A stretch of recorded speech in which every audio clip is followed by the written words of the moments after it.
안녕하세요. 사연에 빠지다의 DJ 민영입니다. 오늘도 두 가지 사연 준비되어 있는데요. 끝까지 함께 해주실 거죠? 그럼 구독과 좋아요 버튼도 꾹 눌러주시고 오늘의 사연도 바로 만나볼게요. 여러분, 금배추 뉴스 들으셨죠? 가뜩이나 오른 채소 물가로 주부님들이 힘든데 가족들 먹이는 일에 아무리 비싸도 안 살 수는 없잖아요. 그중 한국인 하면 김치, 그 김치에 빠질 수 없는 배추는 요즘 몸값이 최고이죠. 이번 제 사연은 바로 이 배추, 그리고 김장에 얽힌 이야기입니다. 구독자 여러분은 세상에서 어떤 사람이 가장 부러우세요? 누군가는 미스 코리아만큼 늘씬한 몸매와 아름다운 얼굴을 말할지도 몰라요. 하지만 제가 가장 부러워하는 사람은 바로 건강한 사람이랍니다. 저체중으로 태어났던 저는 유달리 몸이 약했습니다. 어릴 때 자다가 깨보면 엄마가 자고 있는 제 모습을 지켜보고 계셨어요. 엄마는 왜 안 자고 나만 봐요? 우리 언니가 새근새근 자는 모습이 소중하고 이뻐서야.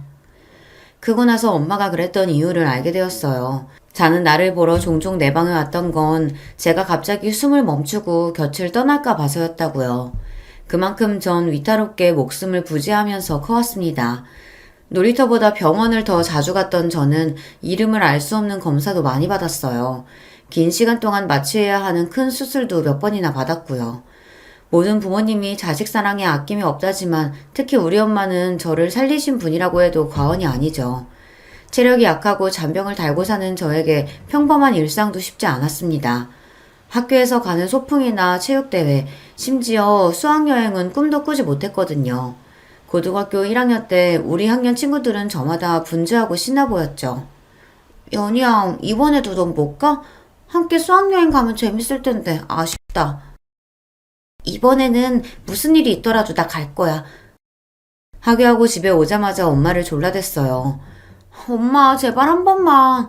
내 학창시절 친구들과 같이 여행 가는 거 이번이 처음이자 마지막이잖아. 응? 수학여행 갈 수 있게 허락해 주세요. 안 되는 거 알지? 네 몸 상태가 갑자기 어떻게 될 줄 알고 엄마도 없이 그 먼 데서 자겠다는 거야. 단식투쟁에 가며 며칠 동안 졸라서 결국 엄마는 백기를 들었습니다. 하늘로 날아가는 듯한 기분이었죠. 나도 평범한 다른 애들처럼 친구들하고 같이 추억 가질 수 있어. 들떠서 출발한 수학여행 일정은 예상보다 저에게 더 고됐습니다. 아침 일찍 일어나 운동장 구보를 하고 나서 화장실에 달려가서 바로 구토를 했어요. 오랜 시간 여행사를 돌아다니다가 마지막 산 중턱에 있는 석굴암에서 걸어 내려오다 보니 서늘한 기온과 체력 저하로 몸이 덜덜 떨려왔습니다. 결국 숙소로 돌아와서 저녁밥도 못 먹고 방에 누워 끙끙 앓았습니다. 친구들은 장기자랑한다고 다 나가고 혼자 방에 있으니 서러움이 극에 달했어요. 친구들은 얼마나 재밌을까? 나도 애들이 준비한 공연 같이 보고 웃고 떠들고 싶었는데 왜 이렇게 태어나서 작은 행복도 나에겐 어려운 거야? 왜? 그때 갑자기 숨이 가빠지고 몸이 발작같이 떨려왔어요. 호흡곤란에 빠진 저를 우연히 지나가는 학년 주임 선생님이 발견하시고 다른 사람들을 불러왔습니다. 그리고 몇 분 뒤 엄마가 와서 천식 호흡기를 제 코와 입에 대주며 옆에서 소리쳤어요. 숨 천천히. 하나, 둘, 하나, 둘, 침착하게. 호흡이 안정되고 정신을 차려보니 이상하다는 걸 느꼈어요. 어떻게 엄마가 이곳 경주 숙소에 계신 거지? 이 바보야. 네 몸을 누구보다 잘 아는 건 의사도 아니고 바로 이 엄마야. 혹시 무슨 일 생기면 바로 달려가려고 엄마도 경주에 와서 네 뒤를 따라다니고 있었어. 딸을 위해서는 뭐든 다 하실 법한 우리 엄마에게 감동했어요. 그 뒤로 전 괜한 고집 안 피우고 엄마 걱정시킬 일 하지 않는 착한 딸이 되고자 노력했어요. 무실한 딸 낳은 채로 우리 엄마가 얼마나 힘들게 살아왔는지 짐작이 가시죠. 만약 엄마가 신장이 필요하다면 제 신장 하나 떼어줄 것이고 간이식이 필요하면 제 간세포를 나눠줄 수 있습니다. 엄마가 나를 위해 모든 것을 희생하셨듯이 저도 엄마를 위해 뭐든지 다 할 수 있어요. 이렇게 커오다 보니 남들보다 여러모로 부족한 어른이 된 것은 사실입니다. 관공서나 학교에 관련되는 대부분의 대외적인 일은 엄마가 다 챙겨주셨거든요. 야, 너도 22살 어엿한 성인이야. 혼자 할 줄 아는 것도 연습해봐야지. 친구 서경이를 처음 만난 것은 제가 좋아하는 가수의 콘서트장이었습니다. 집 근처 지하철역에서 저와 같은 응원본을 들고 있는 또래 여자애가 바로 그 친구였어요. 아니나 다를까 그 애도 저와 같은 콘서트장에 가는 길이었고 심지어 옆자리였습니다. 같은 가수를 좋아하는 동갑 친구라는 공통점으로 우리는 그 누구보다 절친한 사이가 되었어요. 서경이는 탄탄한 체력을 가진 경찰대 학생이었어요. 외모나 풍기는 분위기가 영단판인 우리였지만 영혼의 단짝처럼 누구보다 서로를 아끼고 없으면 못 사는 사이였죠. 서경이는 몸이 약해 사회 경험이 미숙한 제가 발전할 수 있도록 채찍질도 아끼지 않았습니다. 단골 서점과 카페에 들어가는 것, 그리고 병원에 가서 진료받고 약 타오는 것 외에 혼자 할 수 있는 거라고는 없던 제가 혼자 옷가게에 들어가 점원과 대화하고 옷을 입고 사보는 거, 은행에 가서 통장을 처음 개설해 본 거, 도움이 필요할 때 경찰서에 들어가서 상황을 알리는 것까지 모두 그 아이 덕분에 경험하고 자신감을 쌓을 수 있었어요. 서경이던 경찰 돼서 어엿한 사회인 되었는데 정말 좋겠다. 난 집에서 글 끄적이는 거 말고는 사회에 이바지한 것이 없네.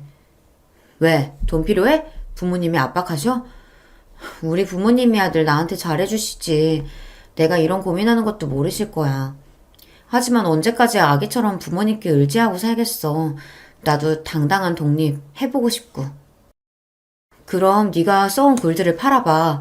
작품도 세상에 나와야 그 가치가 바라는 거 아닐까? 난 책하고는 담을 쌓았지만 네가 쓴 동화를 보면 나중에 내 애한테 읽어주고 싶다는 생각이 절로 들거든. 저는 아동작가 지망생이지만 집에서 습작만 했을 뿐 아직 원고료도 받아보지 못했어요. 친구의 이야기에 힘을 얻은 저는 언론사와 출판사에 기고 희망 메일을 쓰기 시작했습니다. 한 50군데는 보낸 것 같은데 한 곳에서 제 글이 마음에 든다며 한 달에 2편씩 의뢰해왔습니다. 누군가 나를 필요한다는 느낌을 태어나서 처음 받아 감격에 겨웠습니다. 그렇게 작가로서 첫 발을 내디딘 지 1년 만에 첫사랑을 만나 남들처럼 결혼도 하고요.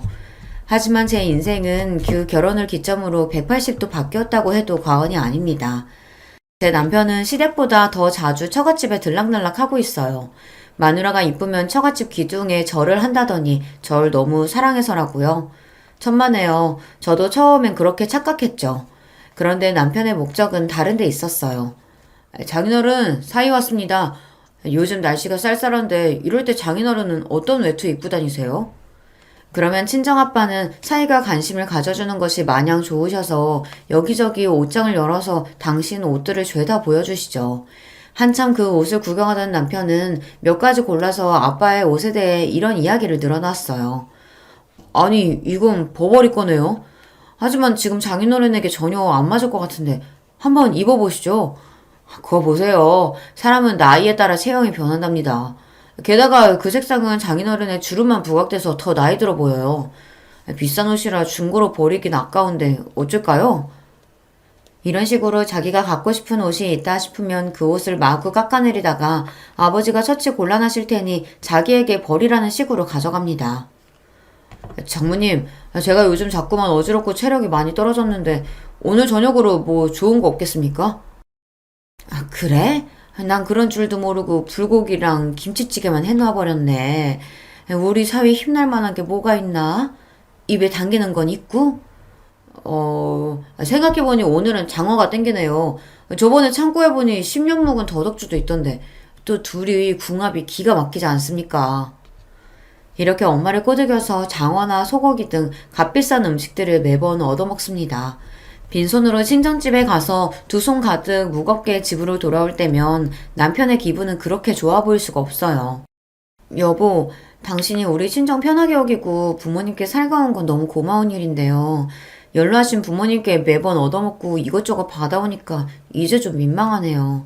다음번에는 작은 거라도 부모님 선물 좀 사가요. 아, 그런가? 아, 참, 당신 그 소식 들었어? 이번에 연예인 B씨가 또 바람 피웠다네? 또요?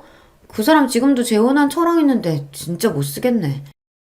어찌나 능숙하게 말을 잘 돌리는지 저는 또 거기에 넘어가서 하던 말을 까먹곤 해요. 제가 좀 어리숙하긴 해도 바보는 아닌데 결혼생활 5년차가 돼서 돌아보니 그렇더라고요. 친정집에서는 매번 좋은 것 받아오고 시댁 갈 때는 용돈이나 선물을 드리기만 하니까요. 게다가 우리 시모는 또 어떤 분인 줄 아세요? 지난번에 내가 전화했었지? 그거 가져왔냐? 네, 여기요. 집에 수건 부족하세요? 이 수건들은 남편 회사에서 직원용으로 제작한 거라 여기 로고가 적혀 있는데. 회사 이름만 있으면 더 믿을만해 보이고 좋지 뭐. 여기 몇 주년 기념 이 오버로크 한 글자만 쪽가위로 뜯어내면 된다. 아니 내 친구가 환갑잔치 한다고 부르는데 아무리 나라지만 빈손으로 갈 수가 있어야지. 이 수건들 포장해서 선물로 주면 될 거야. 기념품 수건을 친구 선물로 한다니 정말 도가 지나치게 알뜰하신 분이죠. 아무리 그래도요. 환갑잔치면 좋은 곳에서 식사 대접받으실 텐데 수건 선물이라니 어머님 손이 좀 부끄럽지 않을까요? 어차피 수건 안 쓰는 사람이 어딨냐? 다 필요한 생필품을 그것도 새 것으로 주는 건데 뭐가 어때서? 공짜에 목숨 걸고 남의 경조사 챙기는 일에 지나치게 아껴서 주위로부터 인색하다는 얘기를 듣는 것이 남편이나 시모나 똑같습니다. 이런 사람들 사이에서 제가 하는 행동들 하나하나가 다 못마땅하다고 혼이 나요. 넌 우리 집 귀둥 뿌리채 팔아먹으래다. 아들 얘기 들어보니까 매달 책 따위 사는 명목으로 10만 원이나 쓴다더구나. 집에서 살림만 하는 애가 뭐 그런 쓸데없는 데에 돈을 펑펑 써. 저 명색이 작가예요. 도서관에서 구할 수 없는 책들만 사는 거라 최대한 아끼고 있는걸요. 그리고 집에서 놀기만 하는 거 아니고요. 매달 100만 원 이상은 버는데 좀 알아주세요, 어머니. 그래? 그렇게 능력 있고 잘 버시는 며느님? 그럼 나 이번에 안마기 하나만 드려다오. 그렇게 결혼 생활을 하다 보니 저는 몸의 건강도 나빠지고 특히 불면증과 우울증이 찾아와 일상이 힘들었습니다. 예민한 신경 탓에 뜬 눈으로 밤을 지새우는 동안 그날 남편에게 들은 이야기, 시모에게 구박받은 일 등을 곱씹곤 해요. 남편은 제 속에 있는 얘기를 바로바로 꺼내놓으니 만사가 편한지 옆에서 들으랑 코까지 골면서 태평하게 잡니다. 나는 누구 때문에 잠도 못 드는데. 특히 남편이나 시모의 잔소리를 심하게 들은 날이면 나 자신이 그렇게 초라할 수가 없었어요. 세상을 살 가치 없는 사람이라는 좌괴감까지 빠지고 이런저런 잣생각에 도통 잠을 이룰 수가 없는 거죠. 낮에 격하게 운동하고 집안일을 하면 밤에 잘 수 있을 줄 알았더니 그게 아니었습니다. 점차 식욕도 수면욕도 심지어 얼굴 씻을 힘조차 저에게 없었어요. 난 그렇게 아픈 건데 극복하고 싶은데 그럴 에너지도 없는 저를 보며 남편은 혀를 찹니다. 아, 이 여자 참 게으르네. 뭐? 밤에 잠을 못 잔다고? 그건 다 늘어지고 편하게 살아서 그래. 나처럼 회사를 다녀봐라. 어찌나 피곤하지. 머리 대자마자 잠이 쏟아진다. 그러고 있지 말고 신문이나 우유 배달이나도 나가봐. 남편 말이 맞는 것도 같아서 새벽에 신문 배달 일을 시작했습니다. 가뜩이나 저질 체력인데 자전거 타고 고지대에 오르는 것부터가 너무 힘들었고 계단을 오르내리다가 그만 쓰러지고 말았어요. 눈을 떠보니 병원 응급실 천장이 눈앞에 보였습니다. 망할 놈들. 입원한 것도 아니고 몇 시간 응급실에 있었다고 이게 얼마나 또 뜯어내는 거야. 당신 깨어났어? 나 어떻게 된 거예요? 분명히 신문 배달하던 중이었는데. 남편은 팔짱을 끼고 절 한심한 눈으로 내려다보며 그랬습니다. 살다 당신 같은 유리몸은 처음 본다. 앞으로 신문 배달이든 뭐든 몸쓰는 일은 하지 마. 그냥 지금처럼 집에서 끄적이면서 하던 일이나 하라고. 병원비가 더 나가게 생겼어. 집안 살림에 보탬이 되고 싶어서 내 약점을 극복해보고 싶어서 시작한 도전이었습니다. 그러다가 비록 병원 신세를 졌지만 그런 제 노력을 남편이 알아주길 바랬어요. 아니 적어도 쓰러진 아내의 건강을 걱정하고 나가서 일하라고 등 떠민 자신을 반성할 줄 알았습니다. 그런데 이 남자 왠지 병원비만 아깝다고 생각하는 것 같았어요. 저도 모르게 서러움에 눈물이 터져나와 소리내어 울기 시작했습니다. 남편은 그런 제가 미련하다면서 출근하겠다고 혼자 병원을 떠나버렸고요. 제가 쓰러졌다는 소식을 듣고 친정 부모님이 달려와 제 퇴원 준비를 도와주셨습니다. 그동안 불면증과 우울증에 시달려왔다는 고백에 엄마는 몹시 안타까워하며 바로 절 신경정신과 병원에 데려가셨어요. 의사와 상담하고 약을 먹으니 상태가 좀 호전되더군요. 하지만 약을 먹는들 완치되기는 글렀어요. 매일 내 신경을 건드리는 남편과 시모가 있는 한 말이에요. 아무래도 여러분 저 배필을 잘못 만난 것 같죠. 그런데 그 무엇보다 남편에게 실망스러운 것은 바로 자식에 대한 생각이었습니다. 사실 남편은 보기와 달리 성욕이 왕성한 남자였어요. 여기서 이런 말을 어떨지 모르겠지만 매일 밤, 심할 때는 하룻밤에도 여러 차례 한 적도 있는 현대판 병광세랄까요? 가뜩이나 체력이 약한 저는 그를 감당하는 것이 몹시 어려웠습니다. 그런데 그런 욕정에 찬 남자가 의외로 철저하게 조심하는 부분이 있었습니다. 바로 피임이에요. 여보, 나는 이 일이 아직도 익숙치 않아요. 그래도 당신을 사랑하니까 감내하는 건데 꼭 그렇게 피임해야겠어요? 당신 닮은 아들, 나 닮은 딸 이렇게 갖고 싶은데. 그러면 남편은 김샌다는 표정으로 돌아누워 이렇게 말합니다. 당신은 외동딸로 태어나서 풍족하게 지원받고 공주님처럼 살아봐서 뭘 모르지. 우리 집은 자식만 넷이야. 온 가족 입이 여섯이라고. 먹는 것도 입는 것도 차지하기 위해서 형제들끼리 피 터지게 싸우게 돼. 그게 얼마나 처절한 투쟁인지 알아? 게다가 요즘은 애 하나 대학까지 보내는데 2억이나 든다는 신문기사 못 봤냐고. 당신과 나 우리 둘이 먹고 살기도 빠듯한데 애가 무슨 애야. 아무리 설득해보았지만 남편은 요지부동이었어요. 결혼해서 가정을 꾸리는데 자식이 없다면 무슨 소용일까요? 저는 희생이 따르더라도 그만한 가치가 있는 일이 바로 출산과 육아라고 생각합니다. 단지 돈이 아까워서 자식을 낳지 않겠다는 남편만큼은 아무리 노력해도 이해할 수가 없었어요. 저런 인간이 뭐가 좋다고 내가 먼저 반해 결혼까지 온 건지. 지금이라도 내 발등을 찍어서 되돌이키고 싶은 마음이었습니다. 내 나이 28이던 때 그를 처음 만났죠. 남편과의 첫 만남이 어떠했는 줄 아세요? 친구 석영이가 근무하는 경찰서 근처에서 우리는 종종 점심을 같이 먹었습니다. 저야 시간이 자유로운 직업이고 그 당시 친구는 일이 한참 바빠서 점심시간에 수다 떠는 것이 서로에게 소중했거든요. 그날은 가을볕을 받은 나무가 알록달록 익어가는 좋은 계절이라 공원 벤치에 앉아서 샌드위치를 먹으며 한참 대화 중이었습니다. 그때 제 앞을 가로막는 그림자가 보였고 바로 고개를 들어보았죠. 외모가 너무나 제 이상형에 가까운 한 남성이 저를 똑바로 쳐다보면서 뭐라고 이야기하는 것이었어요. 그의 뒤로 따사로운 햇빛이 쏟아지고 나지막한 그의 목소리가 감미로워 전 눈을 제대로 뜰 수도 없었습니다. 단숨에 그에게 반했던 저는 그 남자가 하는 이야기에 귀를 기울였죠. 저기요, 제가 지갑을 두고 와서 그러는데 버스비 한 2천 원만 빌려주실 수 있을까요? 나중에 꼭 살해하겠습니다. 남편의 첫 대사를 듣고 이 남자 참 찌질하다 싶으시죠? 그때 저는 뭐에 홀려도 단단히 홀렸나 봐요. 그 남자 말을 인형처럼 따랐지 뭐예요. 지갑에서 돈을 꺼내주니 남자는 고맙다며 제 연락처를 물어보았어요. 그러면 전 그 남자의 지시대로 제 연락처를 술술 불러주었고요. 달콤한 꿈이라도 꾼 듯 몽롱하던 저를 깨운 것은 옆에서 쭉 같이 있던 친구였습니다. 얘 좀 봐라. 야야, 너 눈깔이 왜 이래? 정신 좀 차려봐. 석영아. 아까 그 남자 꼭 가수 이석훈 닮지 않았니? 너무너무 멋있었어. 얘가 뭐래? 너 눈이 삐었냐? 어딜 봐서 우리 석훈 오빠가 그런 남자랑 닮았다고. 눈 두 개 안경 쓴 것만 그거 하나만 닮았네. 그 찌질한 놈이 너한테 돈 갚는다는 빌미로 만나자고 해도 너 절대 만나지 마. 알았어? 친구는 남자가 별로라며 콧방귀를 꼈지만 이미 저는 그에게 콩깍지가 씌었고 제 눈에서는 하트 레이저가 나왔습니다.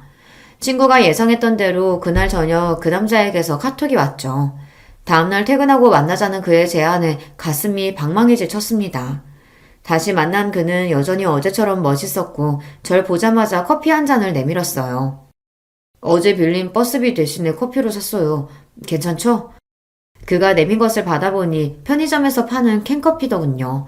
생각과 달라 조금 당황했지만 그래도 소탈한 그의 모습이 좋았어요. 아니, 이미 친구에게 얘기했듯이 저는 사랑의 포로가 된 몸이니까 그가 무엇을 해도 멋져 보였습니다. 우리는 이런저런 서로에 대해 알아가는 대화를 했어요. 아버님이 공직자시고 거기에서 일하셨으면 사회적 지위도 높고 연봉도 높았겠네요. 지금은 월급이 얼마나 되시죠? 네? 제가 그런 부분은 관심이 없어서요. 부끄럽지만 아버지 연봉이나 그런 건 잘 몰라요.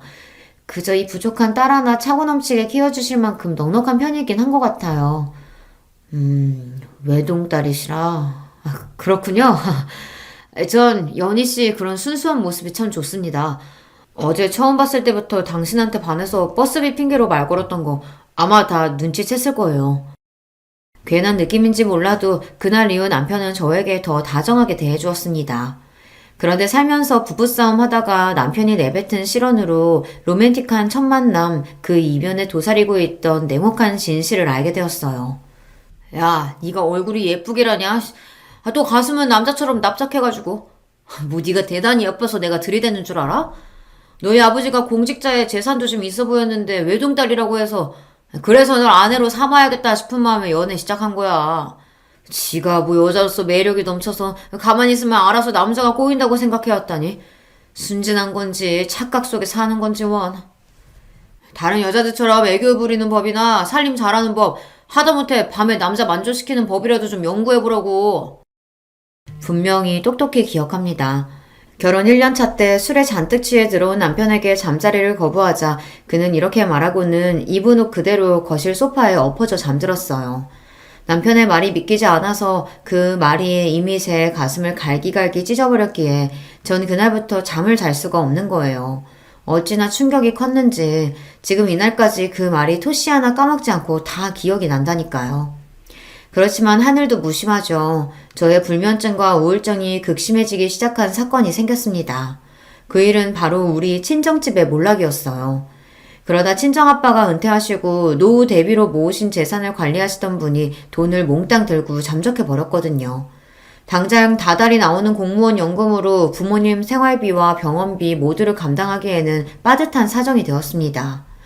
한순간에 재산 대부분을 잃고만 아빠는 지병까지 악화되고 마셨어요. 늘 긍정적인 언어로 가족들에게 힘을 실어주셨던 엄마도 점차 지쳐가고 얼굴에 웃음을 잃으셨습니다. 전 곧바로 남편이나 다른 사람들에게 친정집의 불행을 알리지 못했습니다. 벙어리 냉가슴 앓듯 조용히 지내다 결국 남편에게 사실을 얘기하고 말았죠. 자기야, 베트남의 다낭이라는 데가 진짜 좋다더라. 얼마 전 다녀온 이대리가 어찌나 자랑하던지 나도 곧 가겠다고 큰소리 뻥뻥 쳤어. 자기네 부모님 모시고 한번 가자. 자기가 말씀 좀 들어봐. 말이 모시고 다녀오는 거지 실제로 우리 친정 부모님께 그 비용 다 감당하고 우리도 데려가 주세요 하는 그 남편의 속내를 내가 모를 리가 없습니다. 미안한데 요즘 아버지 건강도 안 좋으셔서 어디 다니시지 못할 거야. 여행, 특히나 해외여행은 무리고. 에이, 그렇게 컨디션 안 좋을수록 바깥바람 쐬고 해야 더 좋아지시는 건데. 그러지 말고 장인어른한테 그만 좀 해. 왜? 그냥 우리 부모님한테 다낭 여행 보내달라고 부탁을 하지 그래? 그게 차라리 솔직하고 귀엽긴 하지. 남편은 좀처럼 큰소리 내지 않는 제가 이상해 보였나 봅니다. 당신 뭐 잘못 먹었어? 급발진하고 난리야. 알았어. 그럼 해외 말고 제주도라도 다녀오자. 이번 연휴 기간에 휴가 붙이면 나 4박 5일은 가능한데, 응? 사실 우리 부모님 망했어. 에? 그게 무슨 소리야 갑자기? 전 울면서 친정아빠가 사기당하고 모든 재산을 홀라당 날린 것이며 그 충격으로 쓰러지신 등의 일들을 모두 털어놓았습니다. 말도 안 돼. 경찰에 신고는 했어? 박사장 그 사기꾼 놈 잡아서 장인어른 돈부터 찾아야 할 거 아니야. 사기당한 뒤를 경찰서에 가서 접수했지만 거기서 그러더군요. 사고를 접수하고 수사야 해보겠지만 우리나라에서 잠적한 아니 중국이나 외국으로 이미 도주했을 사기꾼을 잡는 것은 하늘의 별 따기라고요. 설령 경찰에서 잡아다 재판에 넘긴다고 해도 실형 얼마 나오지 않기도 하고 뜯긴 돈은 아마 돌려받을 수 없을 거라는 비관적인 이야기였습니다. 사기당한 돈을 되찾을 희망 한 조각 남지 않았다는 얘기에 남편은 짜증을 확 내며 집에서 나가버렸습니다. 이렇게 힘든 상황에 놓여있다는 것을 알게 되면 제게 위로의 말 한마디 할 줄 알았는데 그런데요 그 사람 정말 무심해요. 우리 친정이나 내 걱정은 하나도 안 되나 봐요. 상심한 우리 부모님을 찾아뵙고 슬픔을 함께 나누기를 기대했습니다. 적어도 안부전화 한 통이라도 할 줄 알았거든요. 그렇지만 그는 날 위해 우리 친정을 위해 아무것도 하지 않았습니다. 아무것도요. 오히려 남편과 이 소식을 들은 시모까지 저를 사람 취급도 하지 않았습니다. 저에 대한 남편의 태도는 날이 갈수록 냉담해졌고 매일 어디 가서 돈 벌어오라는 압박뿐이었습니다. 상황이 이렇다 보니 제 우울증은 약을 먹어도 더 심해지기만 했지 어디 기댈 곳 없이 혼자 감내하고만 있었어요. 그리고 그해 여름 폭염으로 채소 물가가 훌쩍 뛰었는데 그중 배추값이 으뜸이었죠. 엄마, 요즘 배추 가격이 보통 비싼 게 아닌데 그래도 김장하시려고요? 그럼 너희 아버지는 내가 직접 담근 김치 아니면 식사 못 하시는 분이잖니. 아무리 비싸도 할 건 해야지. 하는 김에 너네도 좀 나눠줄 테니 다음 주에 집에 와서 엄마랑 같이 김장하자. 가뜩이나 쪼들리는 사정에 비싼 김장김치를 내 것까지 해주신다니 엄마의 김장 소식에 더욱 마음이 무거웠습니다. 자식이 되어가지고 김장해서 드리지는 못할 망정 어려운 친정으로부터 계속 받기만 하는 자신이 그리 못나 보일 수가 없었어요. 그렇게 하염없이 엄마에게 미안하고 우울한 생각에 빠져드는데 시모의 전화가 왔습니다. 이런 기분으로 시모를 대하고 싶지 않았지만 전화를 놓치면 또 불호령이 떨어질 것이 뻔했기에 겨우 전화를 받았어요. 어머님, 안녕하셨어요? 안녕은 무슨? 니네 친정은 여전히 사기꾼 못 잡았다니? 네, 답답하지만 그렇네요. 아휴, 네가 네 애비 닮은 모양이로구나. 그 나이 먹고 어떻게 돈을 그렇게 관리하셨다니? 맹하게 사기나 당하고. 또 그 소리. 내 욕으로도 모자라서 친정부모님 욕하는 시모의 말은 정말 참기 힘듭니다. 전화한 건 다름이 아니고 이번에 김장해야 하는데 절임 배추 좀 사서 보낼 테냐? 저희도 돈이 없어서 김장 못하는걸요. 죄송해요. 저희 친정엄마가 김장하시는 거 도와드리고 몇 포기만 얻어온 걸 아껴서 먹을 계획이에요. 그래? 망해도 부자는 3년은 간다더니 뭐 사기당해도 먹고 살만한 돈은 있나 보네. 올해 물가도 비싼데 잘됐다. 그럼 가서 우리 집 김치도 얻어놓으라. 한 30포기 정도. 시모는 즐겁다는 듯 자기 할 말만 하시고 제 대답은 듣지도 않은 채 전화를 끊어버렸습니다. 하지만 없는 살림에 친정엄마는 절인 배추를 30포기만 사다 놓으셨더라고요. 같이 김장을 하고 나서 엄마는 저에게 주실 10포기를 김치통에 담고 계셨어요. 엄마, 우리 집 김치 그렇게 안 먹어요. 5포기만 주시면 돼요. 에이, 그래도 내 마음 같아서는 작년처럼 너 이 시댁 거랑 해서 50포기는 해주고 싶은데 미안하다. 이건 가져가. 그렇게 10포기의 김치를 담으면서 엄마의 배려에 감사하고 또 내 처지가 못나서 눈물을 글썽였습니다. 또 온다. 이 울보. 너도 나이가 이제 적지 않아. 얼른 김서방 설득해서 애 낳고 엄마가 되어봐야 저 여린 심성이 단단해지지. 소중한 김치통을 들고 집에 돌아와 보니 글쎄 시모가 이미 우리 집 안에 와 계셨어요. 아마 남편을 통해 현관 비밀번호를 알아내서 연락도 없이 무작정 들어오셨겠죠. 제가 이렇게 만만한 며느리예요. 너희 친정에서 김치 받고 온 거지? 아니, 그런데 왜 고작 그뿐이냐? 죄송해요. 아시다시피 저희 친정 사정에 30포기밖에 못 하셨어요. 그것도 저 먹으라고 10포기나 주신 거예요. 어머니께 5포기 나눠드릴게요. 이거라도 가져가세요. 너, 내가 분명히 우리 집에 30포기 가져오라고 일러두지 않았니? 이 시애미 말 무시해? 어머니, 정말 너무하세요. 우리 친정에서도 없는 사정에 이나마 챙겨드리는 거예요. 싫으시면 이것도 안 가져가시면 되잖아요. 가뜩이나 울적한 마음에 김치 내놔라 닥달하는 시모가 원망스러워 대꾸한 건데 바로 시모의 손이 제 얼굴로 날라왔습니다. 철썩. 2년이? 고작 김치 몇 포기 가지고 이 시애미 앞에서 건방을 떨어? 어디 더 대들어봐. 이번엔 뺨이 아니라 다른 거 패주마. 앞지르던 시모는 친정에서 받아온 김치통 모두를 다 들고 가셨습니다. 저는 도무지 이 상황이 믿기질 않았어요. 조금 감정적으로 어머니께 말씀드린 건 그래요. 좀 예의에 어긋났어요. 그렇지만 그 일이 뺨을 맞을 정도로 잘못한 건가요? 여러분, 제가 정말 그렇게 건방을 떤 걸까요? 그 뒤로 땅거미가 지고 밤이 찾아올 때까지 계속 식탁 옆 그 자리에 굳은 얼굴로 울기만 하고 멍하니 있기도 했습니다. 띠리릭 현관문이 열리는 소리였습니다. 남편이 퇴근하고 집에 들어온 것이었죠. 뭐야? 집에 있으면서 왜 집안 불도 다 꺼놓고 거기서 넋놓고 있어?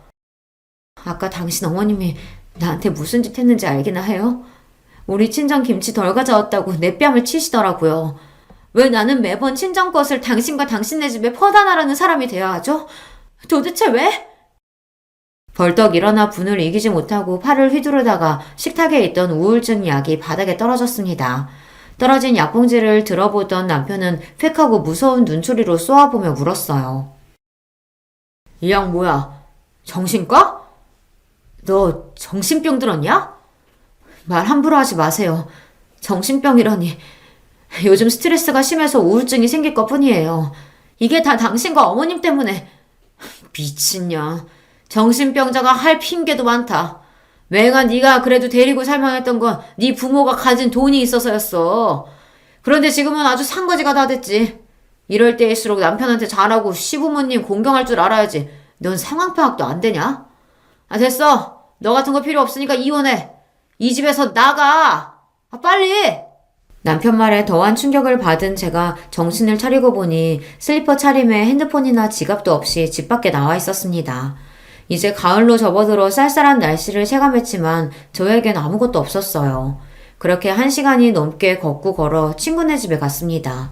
초췌해진 몰골이 된 절 보고 놀란 친구를 붙들고 밤이 새도록 그간의 일들을 그녀에게 이야기했어요. 제 이야기를 들은 친구는 마음 단단히 먹고 결단을 내리라고 조언했습니다. 얼마 동안 친구 집에 지내면서 고민하고 또 고민한 끝에 남편과 헤어지리라 결심했어요. 내 물건을 챙겨 나오기 위해 친구와 함께 집에 갔습니다. 집에는 남편과 시모가 식사 중이더군요. 결혼한 아들 집이 자기 별장이라도 되는 듯 내가 손수 만들어 놓은 반찬들을 꺼내 잡숫고 있는 모습이 꼴보기 싫었습니다. 여기는 우리 부부집이니까 어머님 마음대로 아무 때나 들어오지 말아주세요. 현관 비밀번호도 바꿀 거고요. 이 집은 내 아들 집이니까 내 마음대로 드나들 거야. 어차피 너희들 이혼한다면서? 그 얘기 듣고 아들한테 잘 생각했다고 했다. 돈도 없는 친정에 너 뭐 볼 게 있다고? 우리 아들은 더 알짜배기 재산 있는 집 딸로 잡아서 결혼시키면 된다. 웃기는 할망구네. 당신 아들 나이도 40이 코앞이에요. 젊지도 않은 놈이 게다가 지가 잘생기기라도 했나? 쥐꼬리만한 월급 나오는 중소기업 다니는 남자가 꼴에 부잣집 딸? 내 친구가 순진하니까 그나마 결혼해준 거예요. 현실을 직시하시라고요. 니 깎게 뭔데 며느리 옆에 딱 붙어서 그 알량한 입을 놀려대냐? 나요? 며느리 친구고 서울 동작경찰서에 근무하는 한경희입니다. 얼마 전 당신 아들 경유차에서 배출가스 단속했는데 배출 허용 기준을 초과한 일로 경고장 보내도 아직 정비나 점검을 하지 않았더군요. 그래서 벌금 부과했으니 납부해야 할 거예요. 계속 안 내고 버티다가는 가산세 붙어서 몇백만 원까지 불어나고 급기야 당신들 소유의 부동산, 동산 다 압류 들어갈 거예요. 아 그게 바로 너 있냐? 내 차 몰래 단속해서 과태료 딱지 보낸 사람이? 웃기지 마. 누가 네 얘기 듣고 고분고분 따를 줄 알고? 내 피 같은 돈 절대로 한 푼도 못 빼내간다고. 오늘 당신 아버지 소유의 경유차도 점검하러 갈 예정인데 지금 그런 경찰관의 단속 지시에 따르지 않겠다는 얘기입니까? 그래! 어디서 굴러먹다가 온 기집애가 자기가 경찰이라고 구라를 치고 뭐 보아하니 며느리 사주받고 우리 겁박하러 온 모양인데 어린 판푼어치도 없는 소리. 네 뜻대로는 하나도 안 될걸? 내 남편 차 역시 손가락 하나 못 대게 할 거야. 계속 나불거리다가 봉변당하기 전에 어서 이 집에서 나가지 못해? 광분한 시모와 남편 때문에 급한 대로 제 집만 간소히 챙겨서 나와야 했습니다. 그리고 친구는 얼마 뒤 시부의 차 단속에 응하지 않고 공무집행 방해를 한 혐의로 200만 원의 과태료 딱지를 시댁에 또 보냈다고 했습니다. 그날 보니 네 남편이나 시모라는 사람들 정말 하나같이 형편없더라. 내 친구 팔자 망치는 인간들인데 내가 이걸로 끝낼 줄 알고? 지난번 과태료 미납한 내역들까지 싹싹 긁어 모아서 그 집 재산 압류하고 공매처분 넘겨버릴 거야. 친구는 내 복수를 위해 시댁을 끝까지 추적해서 응징하겠다고 벼르고 있었습니다. 한다면 하는 친구니까 아마 그들은 계속 고통받을 것이 뻔해 보입니다. 10원 한 장도 아까워하는 이들이 과연 그 많은 벌금을 낼 때 어떤 표정일지 너무 궁금하고요. 그 상상만 해도 진짜 깨소금 맛인걸요. 그런데 얼마 뒤 서경이는 더 기쁜 소식을 안겨다 주었습니다. 연희야, 기쁜 소식이 있어. 내가 아까 강남경찰서에서 너희 사건 담당하던 형사님 연락받았는데 계좌 출금 시도하려던 사기꾼 그 박 사장 드디어 잡았대. 소식을 듣자마자 친정아빠와 저는 강남경찰서로 달려갔습니다. 그 사기꾼 잡았다면서요? 이제 우리 아버지의 돈 되찾을 수 있는 건가요? 네, 두 분 아주 운이 좋으시네요. 그놈이 마침 돈 세탁하고 해외로 도주하기 전에 잡을 수 있었고요. 취조 과정에서 그런 얘기를 하더군요. 다른 돈은 몰라도 여기 아버님 돈만은 돌려주고 싶다고요. 자기처럼 썩을 놈한테 인간적으로 잘해준 분이라 죄송하고 뭐 뵐 면목이 없다면서요. 정말 감사합니다. 모두 형사님 덕분이에요. 박 사장, 이놈아, 모질지도 못한 놈이 왜 그렇게밖에 살지 못했냐. 아빠는 그가 돈을 떼어먹은 것보다 십수년간 막역하게 지냈는데 배신했다는 사실이 더욱 아프다고 하셨습니다. 결국에는 자신의 잘못을 뉘우치고 아빠의 돈을 돌려준 일에 대해 인간적인 연민을 느끼신 모양이에요. 담당 형사는 우리를 흐뭇하게 바라보며 이런 이야기로 끝을 냈습니다. 저야 경찰로서 제 할 일을 한 거고 그보다는 한경이가 애 많이 썼어요. 자기서 일도 아닌데 지능수사과 동기랑 공주해서 범인이 계좌인 칠 시도 기다렸다가 바로 급습한 것은 참 대단한 거죠. 아무튼 한경이에게 참 장하다고 말씀 전해주세요. 나에게 표현하지 않았지만 내 친구는 박 사장을 잡기 위해 그간 애를 많이 썼던 것입니다. 나를 위해 애써주는 소중한 친구와 부모님이 있다는 사실을 이제야 깨달았어요. 시어머니나 남편처럼 나를 무시하고 이용해 먹으려는 사람만 있던 건 아닌데 이렇게 소중한 사람들을 외면하고 내 상처만 더 깊이 파고들며 우울증의 늪에 빠졌던 것입니다. 약해진 탓에 나쁜 마음도 먹으려고 했던 자신이 한심해서 견딜 수 없었습니다. 나에 대한 반성의 눈물이 흘러내렸습니다. 서경이의 활약을 들으신 부모님은 친구까지 집에 초대해서 우리만의 자축 파티를 열었습니다. 너는 연이랑 진배 없는 내 딸과 같다. 앞으로 살면서 우리를 네 부모같이 생각해 주렴. 그동안도 저 딸처럼 예뻐해 주셨잖아요. 아버지 장례식 때도 도와주시고 돌아가신 아버지 대신해서 경찰대 졸업식에 도와주시고 저희 집에 명절 선물도 보내신 거 알아요. 늘 그 은혜에 감사하게 생각하고 있어요. 그때 잔치집에 똥파리도 꼬인다고 훈훈한 대화 중에 갑자기 불청객이 들여닥쳤지 뭐예요. 우리가 날린 돈을 찾았다는 소식이 그새 시모와 남편의 귀에 들어간 모양입니다. 아이고 사돈, 정말이지 축하드립니다. 사기꾼 잡았다면서요?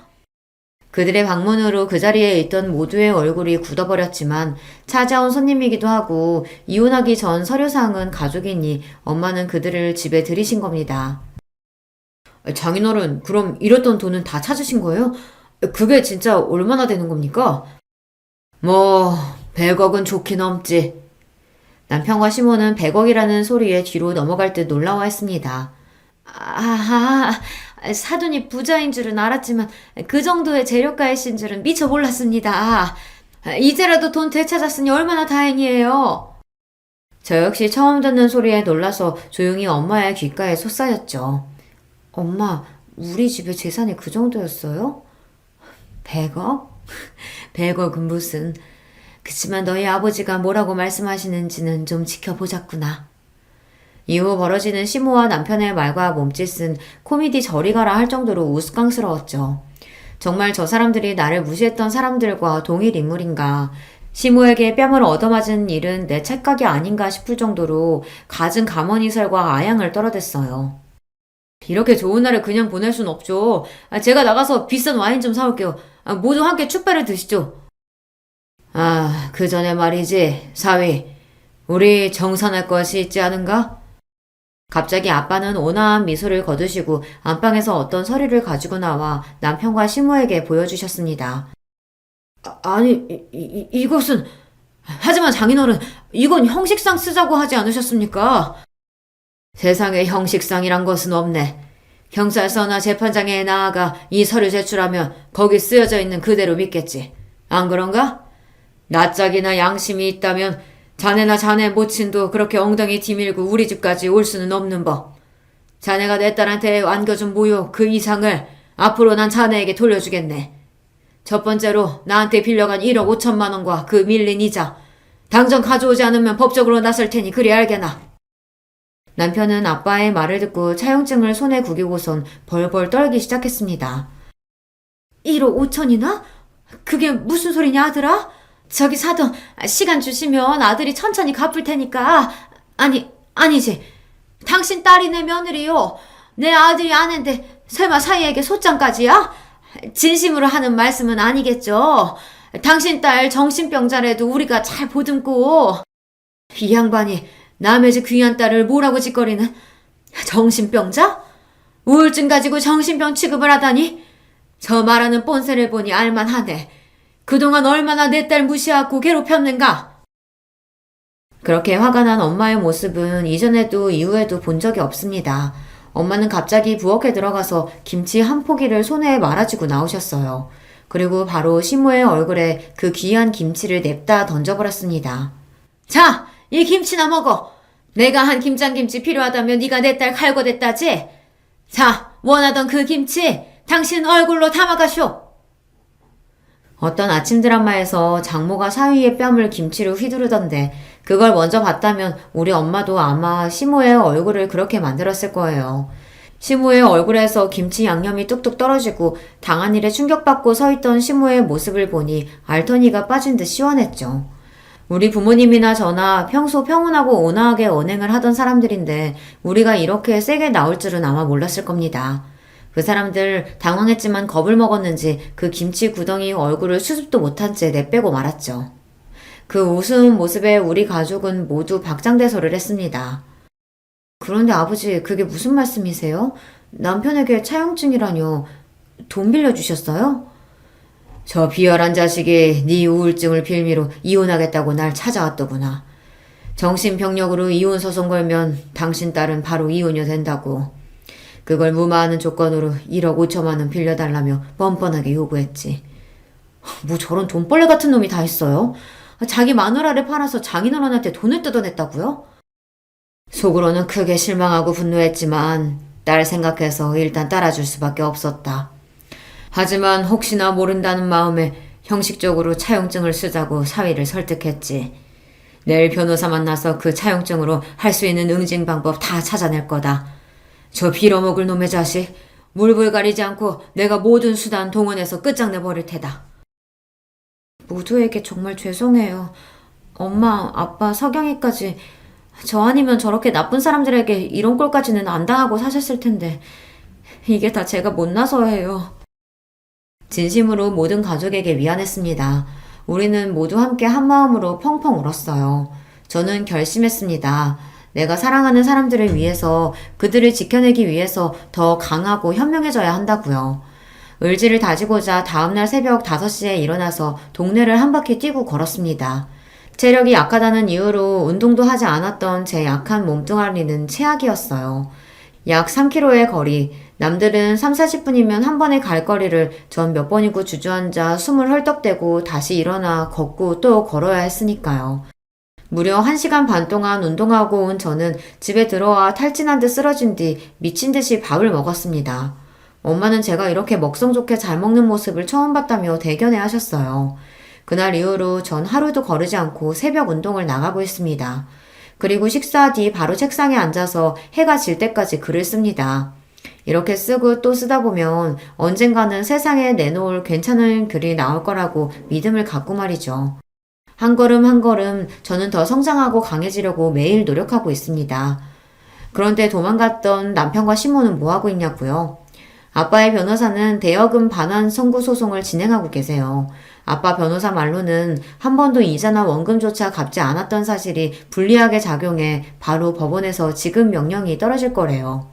그리고 그 재산을 어디에 숨기고 은닉할까 미리 재산을 압류를 걸기도 했대요. 우리가 살던 집은 이혼소송의 재산 분할 대상이니 아마 남편과 공동명의로 되어 있는 시댁 아파트가 그 압류 대상일 거라고요. 거기에다가 경찰서에서 부과한 가태료까지 내야 하는 등 남편과 시댁은 참으로 곤궁한 상황에 처해 있었죠. 이 상황을 극복할 방법은 아마 저를 다시 제 편으로 하는 것뿐이라는 계산이 섰던지 남편은 자꾸 저에게 애정을 갈구하고 다시 합치자면서 찾아와 설득했어요. 우리 다시 잘해볼 수 있잖아, 어? 당신은 착하고 나 많이 좋아하니까 우린 잘 살 수 있어. 내가 잘할게. 그러니까 장인어른께 압력 풀고 천천히 갚을 수 있게 말씀 좀 드려봐. 어쩌다가 그런 큰돈을 나도 모르게 아빠한테 빌린 거죠? 회사에서 상사랑 다투고 더러워서 회사 그만두고 싶은 와중에 좋은 주식이 있다고 들어서 거기에 투자한답시고 내가 미쳤지. 그 투자는 망한 거네요. 마이너스 80% 났어. 남은 거 처분하고 회복해보려고 가상화폐 넣었는데 그것까지 휴지 조각이 되어버렸어. 남의 피 같은 돈은 어떻게 해서든 뜯어내고 양심 버려가며 돈을 그렇게나 모으더니 그 끝이 결국 이런 거예요? 남편은 제 말에 전곡을 찔렸는지 아무 말도 못하고 고개를 푹 숙였죠. 그 사람들이 얼마나 자린고비 위에 돈을 집착하는 사람인지 아시죠? 남편의 속이 얼마나 썩어 들어갈지 설명하지 않아도 알 것만 같았죠. 하지만 이제 그도 그의 집안도 나와 상관없는 사람들일 뿐입니다. 당신과 결혼하고 5년의 세월은 내 인생 가장 힘든 시간이었어요. 처음엔 그게 다 당신과 시어머니 때문이라고 탓했는데 이젠 깨달았죠. 내가 원하는 삶을 살려면 나 스스로 강하고 현명해져야 한다는 걸요. 그렇기 때문에 이제 알아요. 당신이 그렇게 괜찮은 사람이 아니라는 것쯤은. 끝나는 마당에 솔직히 말할까요? 당신의 얼굴도 꽝이고 남자로서는 더 꽝이었어요. 밤일 횟수가 많으면 뭐해요? 한 번도 만족시켜주지 못하고선. 그러니까 구차하게 매달리지 말고 우리 산뜻하게 헤어지자. 어때요? 늘 날 얕잡아 보던 남편의 그런 표정은 처음 봤습니다. 이 사람이 이런 사람이었던가 진심으로 저에게 놀라는 눈치였어요. 내가 받았던 상처를 그에게 고스란히 돌려주고 나오니 뿌듯했습니다. 네, 그렇게 저는 남편과 이혼을 마무리했고 지금 혼자 살고 있어요. 사랑하는 부모님과 따로 살기로 한 것도 다 제가 홀로 서기 위한 연습이고요. 이혼 소송 결과 살던 집은 반으로 나누어 갖게 되었는데 재산 분할에 목숨을 걸었던 전 남편은 그 결과에 크게 실망하더군요. 시모는 계속해서 친정집에 찾아와서 아들의 빚을 탕감해달라며 읍소하고 했는데 이조차도 경찰에 신고해서 이제 집에 얼씬도 못하고 있습니다. 누구보다 돈을 사랑했던 남편과 시모는 그렇게 두려워하던 경제적 궁핍, 가난의 길로 들어선 것 같아요. 제가 할 수 있는 가장 큰 복수를 하고 나니 전 남편에 대한 미움도 미련도 없이 새 인생 시작할 수 있게 되었죠. 이렇게 제 사연을 풀어놓았는데요. 어떻게 들으셨는지요? 올해 역시 금배추의 김장 물가 뉴스를 들으니 지옥 같은 예전 결혼 생활이 떠올라 이렇게 제 이야기를 쓰게 되었네요. 기회가 된다면 실력을 갈고 닦아 더 재밌고 감동적인 이야기로 또 찾아뵐게요. 그럼 저는 여기서 인사드리겠습니다. 여러분 행복한 하루 보내세요. 안녕하세요. 저는 경기도 하남에 살고 있는 40대 남자입니다. 제 한풀이를 좀 하고 싶어서 저도 용기 내어 사연을 보내봅니다. 가족들에게 말하고 싶지만 다들 상처만 받고 너무 괴로워질 것 같아서요. 저는 2016년도에 결혼했고 딸아이가 하나 있는데요. 아내와는 친구의 소개로 만나서 연애를 짧게 한 뒤에 이어지게 되었네요. 어떤 부분건 그러겠지만 연애하던 시절에는 서로 마음이 잘 맞았어요. 소위 콩깍지가 씌었던 것 같아요.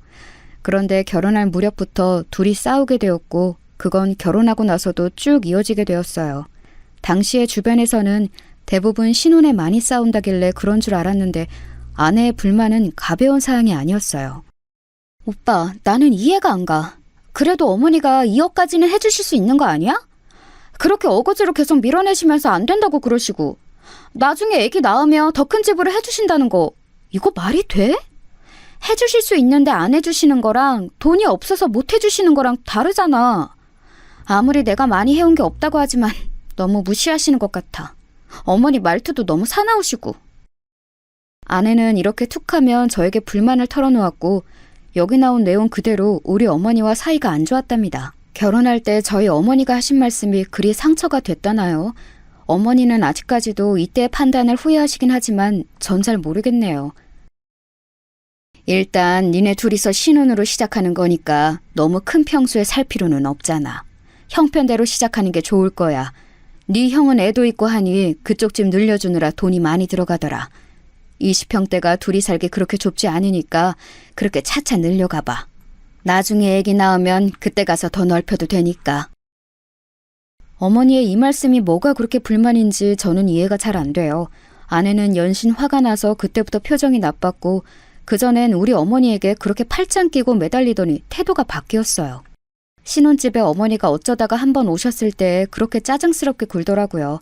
어머니가 집에 가시면서 저한테 불편하다고 하실 정도로요. 예, 정훈아. 쟤는 왜 이렇게 화가 나 있니? 니들 먹으라고 반찬 갖다 주는 것도 이렇게 눈치를 봐야 하니? 오늘 너무 불편해서 먼저 가는데 니들 사이에 끼기는 싫지만 참 기분이 별로구나. 이런 말씀 하시면서 더운 날 땀 뻘뻘 흘리고 가시고 아내는 배웅하는 제 뒷모습마저 꼴보기 싫었는지 마구 짜증을 내는 거예요. 어머니는 왜 연락도 없이 오셔? 이렇게 갑자기 들이닥치시는 게 말이 되냐고. 내가 언제 반찬해달래서 뭐라고 했어. 집에서 요가하고 있는데 갑자기 오셔서 얼마나 배를 눌러대시는지. 오빠가 마침 왔으니까 다행이지. 안 그러면 나 혼자 엄청 욕먹을 뻔했잖아. 이런 말을 가운데서 듣고 있으려니 중간에 정말 머리가 터질 것 같았어요. 솔직히 아내는 저랑 결혼할 때 혼수도 1,000만 원만 가져왔고 우리 집을 얻을 때에는 대출과 제가 가진 돈 그리고 어머니가 주신 1억까지 합쳐서 얻은 거예요.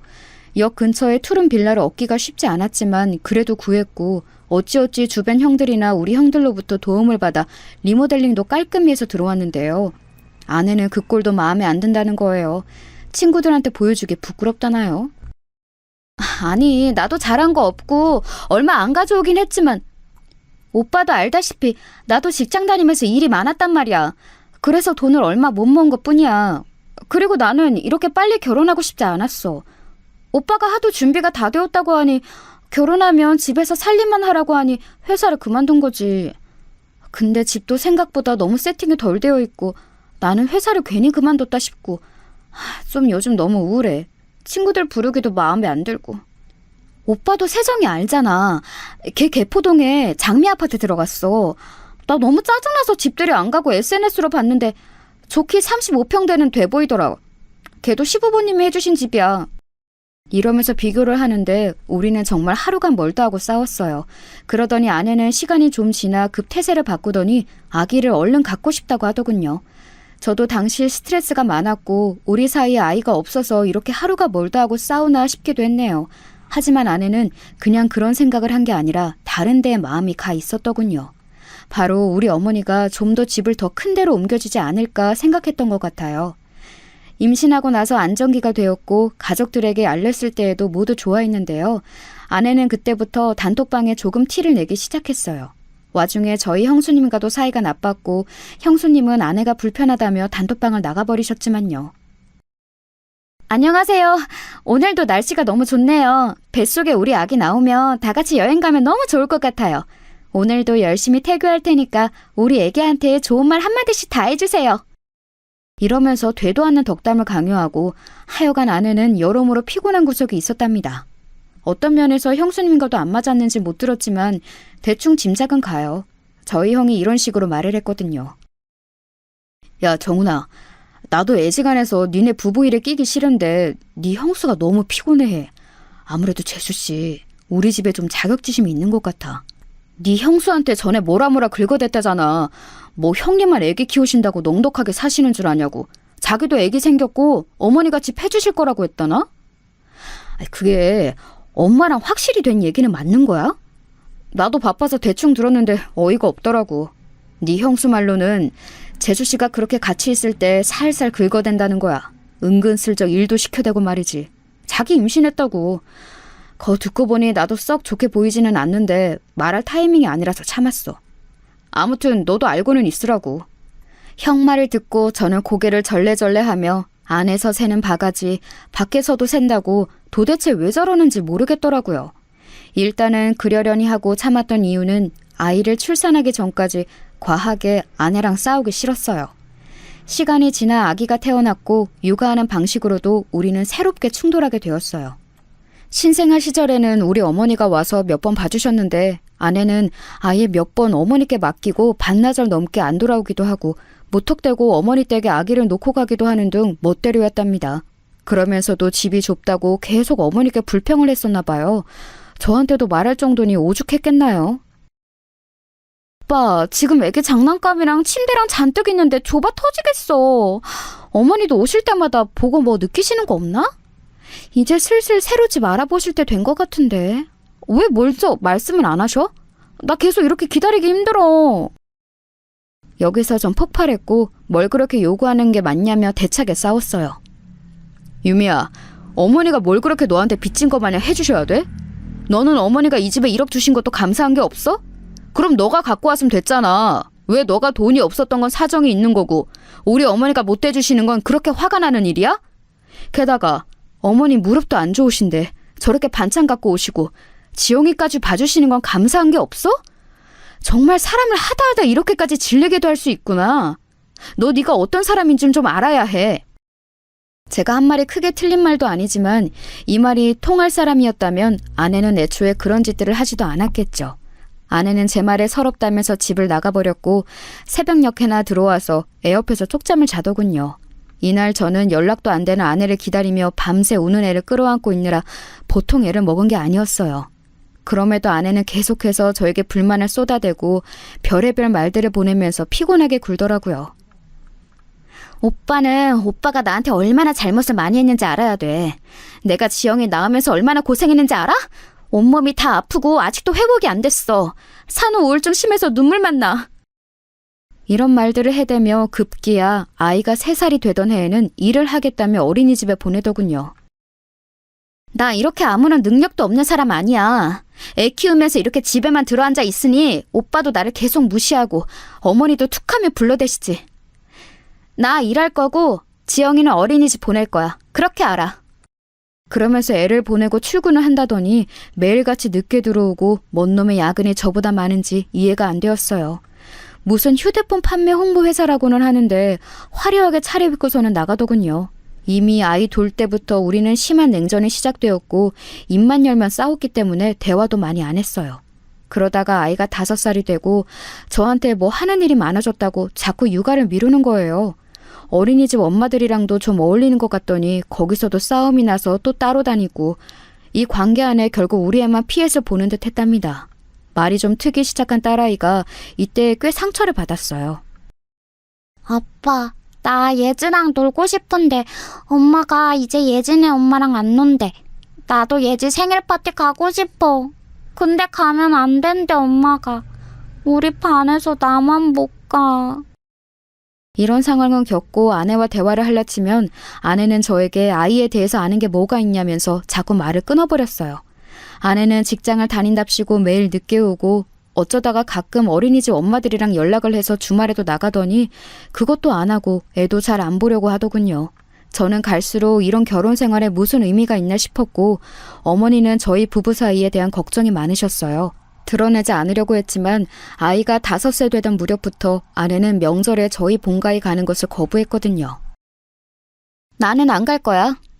어머니한테 받은 상처도 많고 형님이랑도 보기 불편해. 아주버님도 형님 편이신 건 알겠지만 저번에 너무 기분 나쁘게 말씀하시더라. 오빠랑 지영이만 다녀와. 어차피 어머니도 본인 아들 보고 싶은 거지 며느리가 보고 싶은 게 아니라고. 일할 사람이 필요한 거지.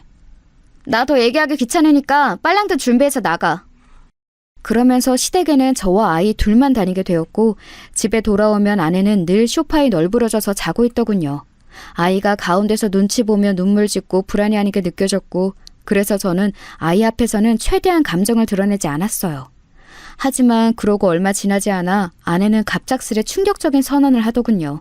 저도 마음속으로 몇 번이나 떠올렸고 상상했던 단어이긴 하지만 그걸 상대 입에서 듣는 건 꽤 큰 충격이 되더라고요. 나 이렇게 살기 싫어. 이혼하고 싶어. 우리 둘은 같이 사는 건 아닌 것 같아. 이혼하자. 아내의 말에 적잖이 충격받았던 저는 우선은 말려봤어요. 애가 앞에 있는데도 멀쩡히 TV를 보고 있는 애 앞에서 할 말이 아니었으니까요. 하지만 아내는 듣지 않고 무작정 눈앞에서 짐을 챙겼고 나중에 놀란 딸아이가 울면서 엄마를 잡는데도 아내는 듣지 않았어요. 아주 태연하게 뭐가 씌인 사람 마냥 이렇게 말을 하더군요. 지영아, 엄마 연락할 거야. 보고 싶을 때 만나면 돼. 울지 말고. 왜 울어? 아빠랑 같이 있으면 된다니까? 그러면서 마구 옷들을 우겨넣더니 이성을 잃은 제가 뒤에서 뭐라고 소리를 질러대도 듣지를 않는 거예요. 그냥 그렇게 후다닥 정말 도망치듯 짐을 챙겨서 나가면서 마지막에 이런 말을 하더군요. 이 말은 두고두고 제 가슴에 상처가 되어 아직도 그 목소리가 귀를 떠나지 않아요. 이런 집구석에선 못 살아. 다시는 찾지 마. 연락하지 마. 너무나 말도 안 되게 갑자기 버림을 받아버린 저와 아이는 그 뚱한 상황 앞에 아무것도 할 수 없었어요. 반나절이 지나 저는 이 난장판을 어머니께 알렸고 곧이어 형도 알게 되었습니다. 저녁에 다들 집에 찾아와서 걱정을 하고 어머니는 곧장 우리 딸아이를 끌어안고 진정을 시키시더군요. 애가 놀라서 울다가 또 엄마를 찾고 또 우는 걸 보고 어머니는 잠깐 눈물을 글썽이셨어요. 그러면서 이런 말씀을 하시는데 저는 정말 억장이 무너지는 것 같더군요. 용서할 수 없다고 생각했어요. 이 여자를. 정훈아, 내가 그때 좀만 더 어떻게든 해서 그냥 집을 더 해줄 걸 그랬나 보다. 어쩌자고 상황에 이렇게. 앞만 봐도 유미 걔 집 때문에 그런 거 맞는 것 같은데, 그치? 나도 초반에 괘씸해서 뭐라 하고 그랬는데 이게 다 뭔 꼴이냐. 며느리랑 싸울 때도 며느리가 있어야 싸우지. 거 조금 더해서 그냥 집을 그때 맞춰서 해줄 걸. 그러면 니들 이렇게 싸우고 일이 되지 않았을 텐데 그냥 다 후회가 된다. 전 아니라고 저도 모르게 역정을 냈어요. 이때 형과 형수가 애 운다고 거세게 말렸었고요. 어머니, 그런 말 좀 하지 마세요. 무슨 어머니가 잘못이에요? 유미 걔 뭘 해도 저랬을 애예요. 얼마나 시달렸는데요, 제가. 유미는 진짜 엄마 같지도 않고 될 자격도 없는데 애를 낳아가지고. 정훈아, 그만해. 지영이 듣잖아. 그만하고 이제 애부터 좀 재워라. 너도 진정하고. 뭐 먹었어? 이렇게 말해주는 형 때문에, 그리고 챙겨주는 형수님과 어머니가 계셔서 그날 밤을 제정신으로 보냈던 것 같아요. 머릿속에 완전히 꽃밭이 되어 정신을 못 차리고 사는 저에게 아내는 또 지멋대로 연락 와서는 이혼 처리를 제대로 해달라고 하고 기가 막히더군요. 와중에 저는 이런 멍청한 질문도 했답니다. 너 지영이는 생각이 안 나냐? 너 있잖아. 애가 하루가 멀다 하고 계속 울어. 지쳐서 애가 목에 쉬어 빠졌어. 어린이집도 못 갔어. 네가 사람이야? 사람이냐고. 아내는 그 말에 잠깐 대답이 없더니 정말 아무렇지 않게 남의 얘기를 하듯 이렇게 말하더군요. 그러니까 오빠가 잘 챙겨줘. 내가 잘 부탁한다고 했잖아. 무슨 화분을 맡겨둔 사람처럼 저렇게 말하더라고요.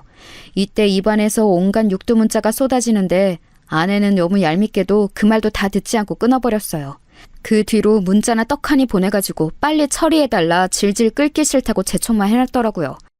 누구 맘대로 이혼을 해주냐, 누구 좋으라고 이혼을 해주냐는 제 친구들의 반응도 있었지만 저는 이제 아내의 핸드폰 번호가 뜨고 문자가 오는 것만으로도 미칠 지경이었어요.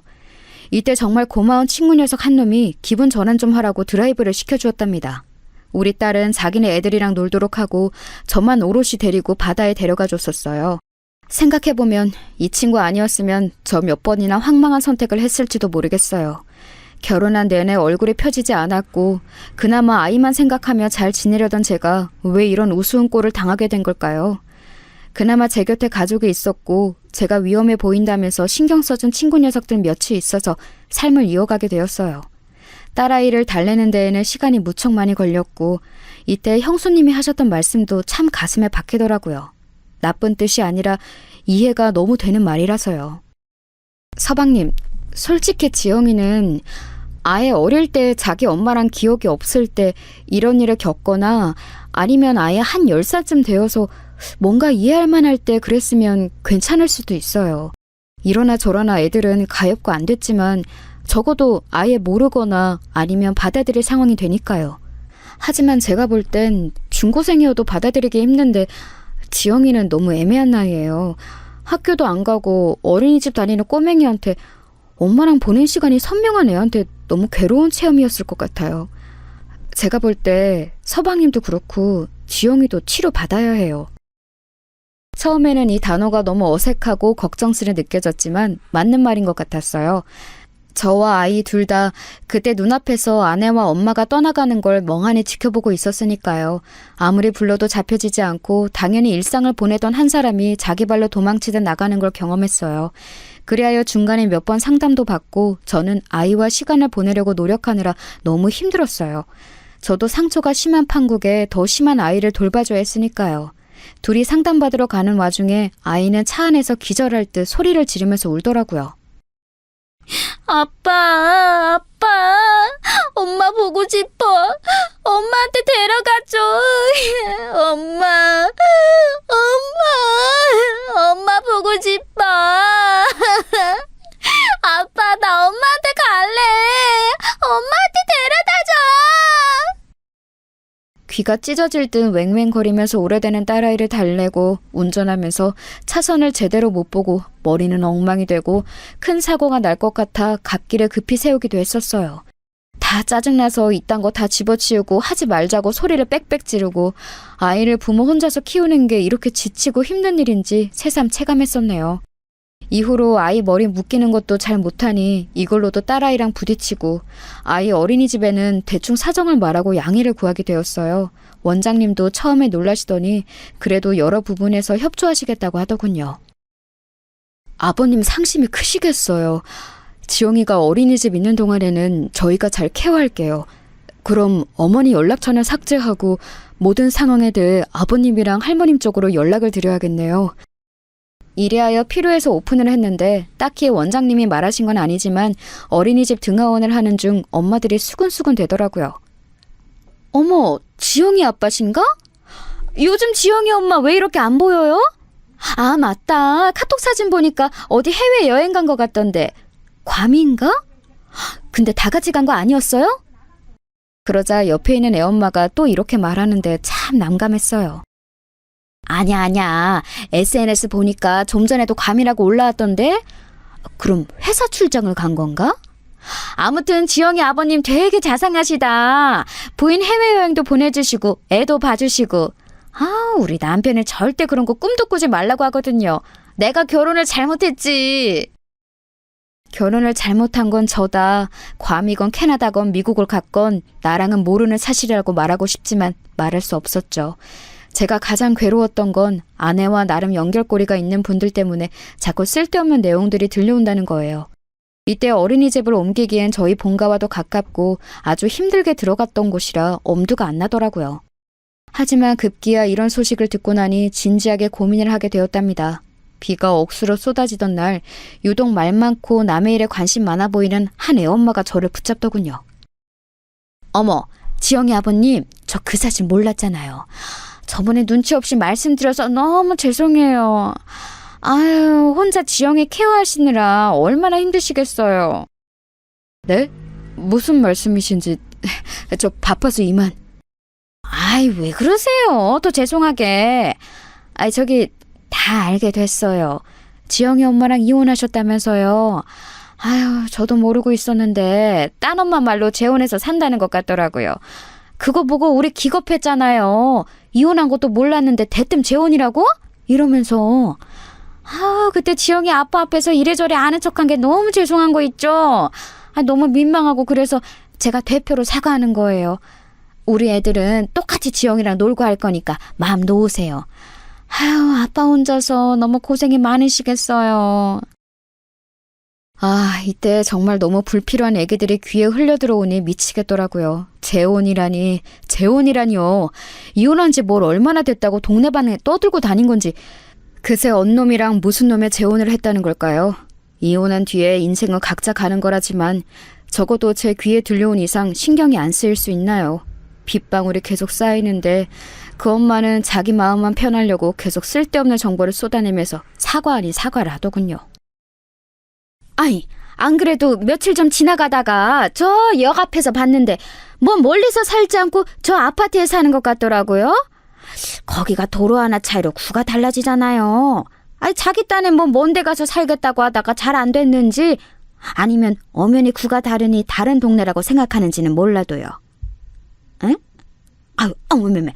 이제 보니 지영 아빠 모르고 있었던 것 같은데 제가 괜히 말했나 봐요. 근데 어차피 뭐 그 동네나 이 동네나 걷다 보면 마주칠 거 아니에요. 저도 마주칠 정도면 볼 수도 있으니까 미리 알아두는 게 낫죠. 아무튼 상황이 그렇네요. 지영이 아빠 힘내세요. 요즘 이혼이 흠도 아니고 다들 한 집 건너 사정이 그렇잖아요. 응? 그럼 가볼게요. 이렇게 사라진 애엄마 뒷모습을 보며 저는 제 차까지 걸어가는 그 시간이 너무 길게 느껴지더군요.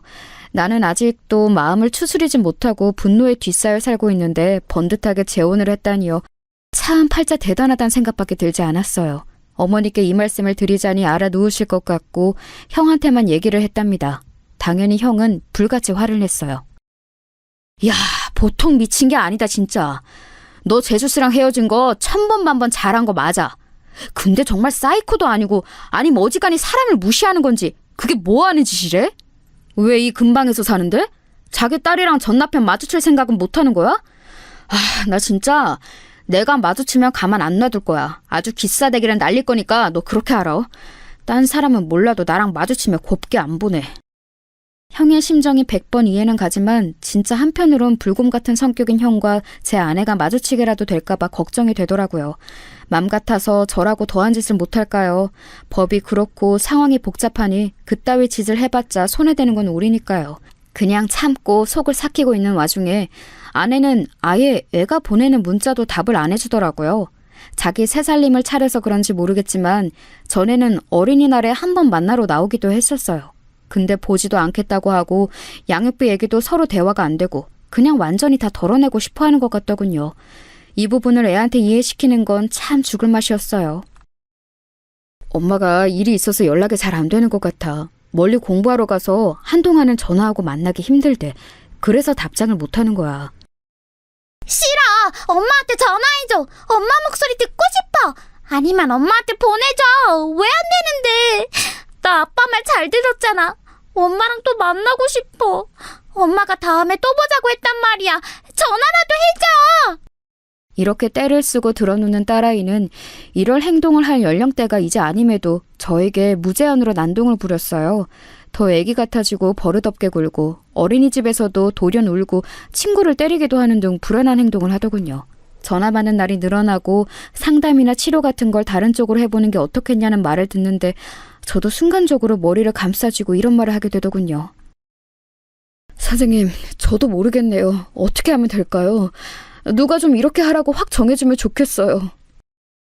이러니 담임 선생님도 난감해하시고 결국 어머니가 중간에 딸아이를 데리고 오기도 하고 난장판이 되었답니다. 하지만 퇴근하고 돌아와서 잠든 아이를 보면 애가 무슨 잘못이겠나 싶은 거예요. 낳아놓고 그렇게 끼고 살고 평생 옆에 있을 것처럼 하던 엄마가 갑자기 애 마음에 난도질을 하고 정없이 사라져버렸잖아요. 그걸 애 보고 견디라고 하는 게 너무 가혹하겠더라고요. 어른인 저도 저렇게 무작정 사라진 아내를 감당하기 힘든데 애보다는 조금 나을 제가 달래주는 수밖에. 그러나 언제 어디서 마주칠 수도 있다는 생각을 하니 제 마음이 온전해지기 힘들었어요. 그러면 안 되는데 술을 많이 마셨던 날 저도 모르게 아내의 SNS와 차단해둔 카톡 프로필까지 염탐하게 되었답니다. 아내는 정말 너무너무 얄밉고 한 대 쥐어받고 싶을 정도로 화사하게 웃으며 재미있는 날들을 보내고 있더군요.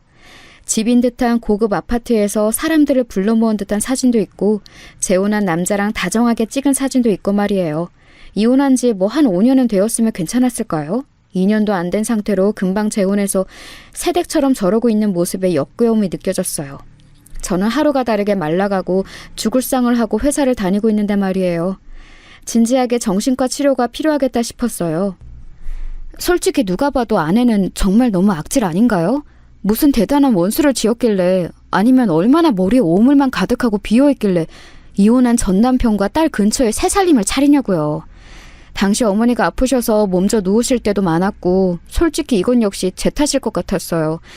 스트레스가 심하셔서 그런지 밤에 잠도 못 주무시고 그러니 딸아이 어린이집 등하원 시켜주는 것도 힘들게 되었어요. 그래서 제가 데리고 가는데 애는 바닥에 눕고 울고 불고하고 어린이집 앞에 있는 엄마들은 수군거리고 담임 선생님도 저를 안쓰럽게 쳐다보고 원장님도 달래주든 말씀하시지만 가시방석이더라고요. 이거 아무래도 안 되겠다 싶어서 어린이집에는 한 달가량 쉰다고 말씀드리고 저도 회사에 짧게나마 휴가를 냈어요. 딸아이랑 시간을 보내는 게 필요할 것 같아서 오롯이 저랑 애만 둘이서 운전해서 아이가 좋아하는 곳들 위주로 갔답니다. 이걸 생각할 때 초반에는 마음이 너무 안 좋았지만 가서 하고 싶은 것, 사고 싶은 것 등등을 제가 계속 묻고 주의를 돌리니 대답은 해주더라고요. 나 하츄핑 캐릭터 갖고 싶어. 근데 엄마랑 가고 싶어. 아빠, 나 이것도 사줘. 그 색깔도 좋아해. 이렇게 딸아이가 잠깐 자기 엄마를 찾다가 원하는 것을 말했다가 왔다 갔다 하는 동안 자연스럽게 엄마 얘기는 뒤로 넘겨가며 계획을 짰었답니다. 중간에 애가 이렇게 물었을 땐 저도 모르게 눈물이 찔끔 나올 뻔했어요. 새삼스레 이날 새벽까지 잠을 못 이루고 불 꺼진 주방에 있었답니다. 아빠, 엄마는 나 안 보고 싶어 해? 엄마는 나 안 물어봐? 아빠한테 나 안 물어봐?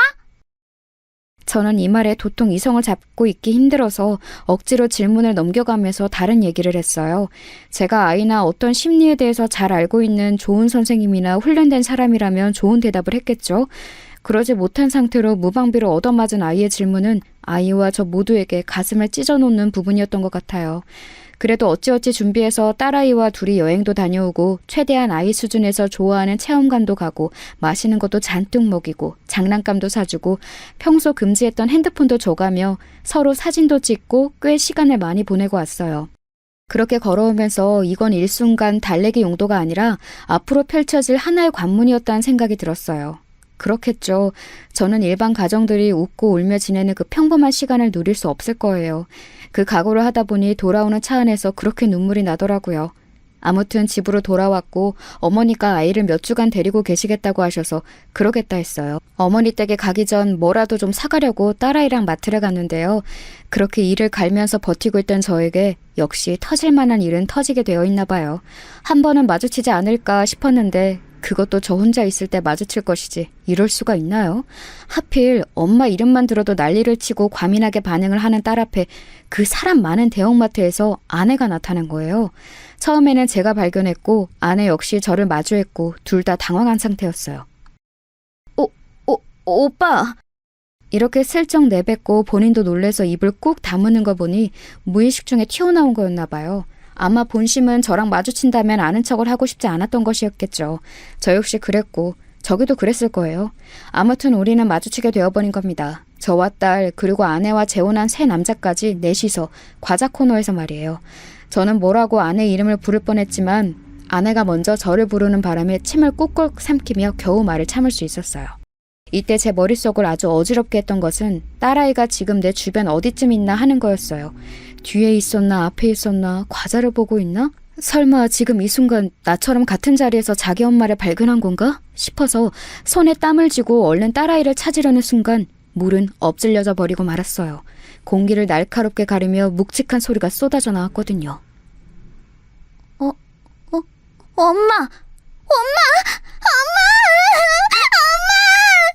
일어날 일은 일어나고 마는 법인가 봅니다. 딸아이는 자기 엄마를 본 거예요. 그것도 제 뒤에서 과자를 보고 있다가 멈춰 돌던 중 자기 엄마를 알아본 거죠. 엄마 어디 갔었어? 엄마 보고 싶었어! 딸아이는 곧장 두어 걸음 앞에 있는 자기 엄마에게 스르륵 튀어가서 치마를 한 움큼 잡아버렸고 아내는 정말 아주 위태한 표정을 하고 있더라고요. 뭐랄까 누가 보면 뭔가에 눌려서 당장이라도 기절할 것 같은 그런 숨막히는 표정을 하고 있었어요. 지켜보는 제 입장에서도 다소 이해가 안 될 것 같은 그냥 단순히 당황한 정도가 아니라 되게 위험해 보이는 얼굴을 하고 있더군요.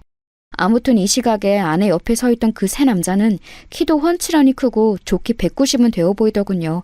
체격 좋고 가무잡잡하고 슬쩍 대충만 봐도 명품 같은 것을 걸치고 있고 풍채도 좋아 보였어요. 소위 있는 집 아들이란 분위기가 물씬 풍기기도 하고 이때 잠깐 아내를 살피니 아내 역시 비싸 보이는 옷들을 입고 있었어요. 저랑 살 때에는 매달 월급이 궁상맞다면서 그때도 인터넷 쇼핑을 애지간히 해댔고 돈 없다고 불평할 땐 언제고 왜 맨날 생활비가 모자라냐고 싸울 정도로 다 써버렸답니다.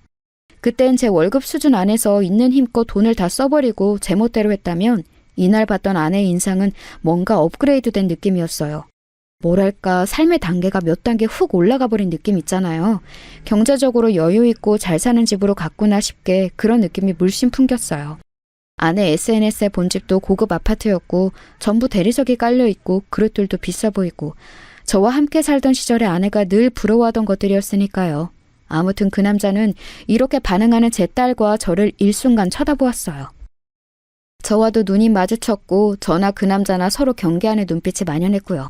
서로 우중을 파악하려고 계속 눈을 마주하기엔 우리 딸이 조금도 그 틈을 길게 주지 않고 울며 팔딱팔딱 뛰어댔어요. 엄마 이제 가지 마! 나 이제 엄마랑 같이 갈 거야! 엄마! 딸아이는 계속 시끄럽게 매미마냥 지 엄마 치맛자락을 잡고 소리 지르고 점점 마트 주변 사람들이 힘겹게 우리를 쳐다보기 시작했어요. 누구든 이 상황을 끝내야 하는지라 왜 이 괴로운 광경 속 뒤처리는 또 내가 해야 하는 건지 이해가 안 되지만 아이를 얼른 잡아 끌어냈어요. 지영아, 가자. 그만 가자. 그러자 아이는 또다시 아내에게 달려들어 더 거세게 붙드는 거예요.